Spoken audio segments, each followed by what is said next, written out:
Welcome to okay TV. This is Kavya. Today news updates ఏంటి ఇప్పుడు చూద్దాం. యాదాద్రి భువనగిరి జిల్లా చౌటుప్పల్ మండలం కొయ్యలగూడెం గ్రామం ఆర్గానిక్ హోటల్ వద్ద బీజేపీ జాతీయ కార్యదర్శి బండి సంజయ్ మీడియా సమావేశం అనంతరం మాట్లాడుతూ తెలంగాణలో పార్లమెంట్ ఎన్నికల్లో మెజార్టీ స్థానాలు బీజేపీ పార్టీ గెలవబోతుంది. అన్ని సర్వేలు బీజేపీ పార్టీ వైపే ఉన్నాయి. సర్వేలకు అంతు చిక్కని ఊహించని ఫలితాలు రాబోతున్నాయి. దేశం మొత్తం మోడీ మరొకసారి ప్రధానమంత్రి కావాలని కోరుకుంటున్నారు. అతి తక్కువ సమయంలో ప్రజా వ్యతిరేకతను తెచ్చుకున్న పార్టీ కాంగ్రెస్ పార్టీ. ఎమ్మెల్సీ ఎన్నికల్లో కూడా బీజేపీ అభ్యర్థి గెలవబోతున్నాడు. పట్టభద్రుల ఎన్నికల్లో భాగంగా ఈ రోజు రేపు ప్రచారం నిర్వహిస్తాం. నరేంద్ర మోడీ గారిని ఎట్టి బస్సులో ప్రధానమంత్రిగా చేయడమే మా లక్ష్యం.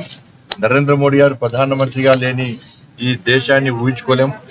ఈ దేశానికి సంబంధించిన ఎన్నికలు, దేశ భద్రత, దేశ అభివృద్ధి, ఈ దేశంలో పేదలకు సంక్షేమ పథకాలు అమలు జరగాలంటే నరేంద్ర మోడీ గారు తిరిగి ప్రధానమంత్రి కావాలని చెప్పి ప్రజల్లో పాటు ఆలోచన వచ్చింది. కాబట్టి పూర్తిగా మెజార్టీ స్థానాలను ఇలా భారతీయ జనతా పార్టీ గెలుచుకోబోతున్నది.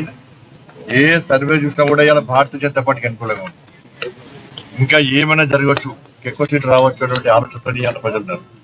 సర్వే సంస్థలకు అంతు చిక్కని ఫలితాలు ఈరోజు పార్లమెంటు ఎన్నికల్లో రాబోతున్నాయి. జూన్ 4 నాడు ఇలా రాబోతున్నాయి.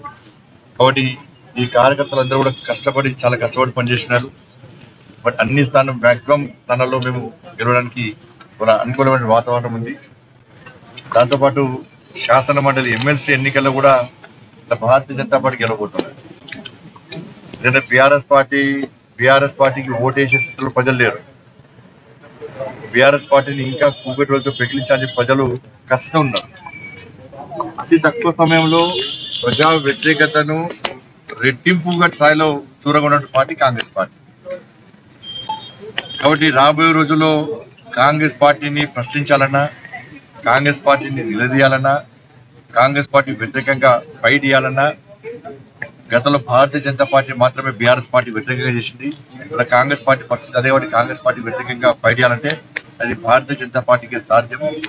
భారతీయ జనతా పార్టీనే ఈ ఎన్నికల్లో గెలిపించాలి. కేంద్రంలో నరేంద్ర మోడీ ప్రభుత్వం ఏర్పడబోతున్నది.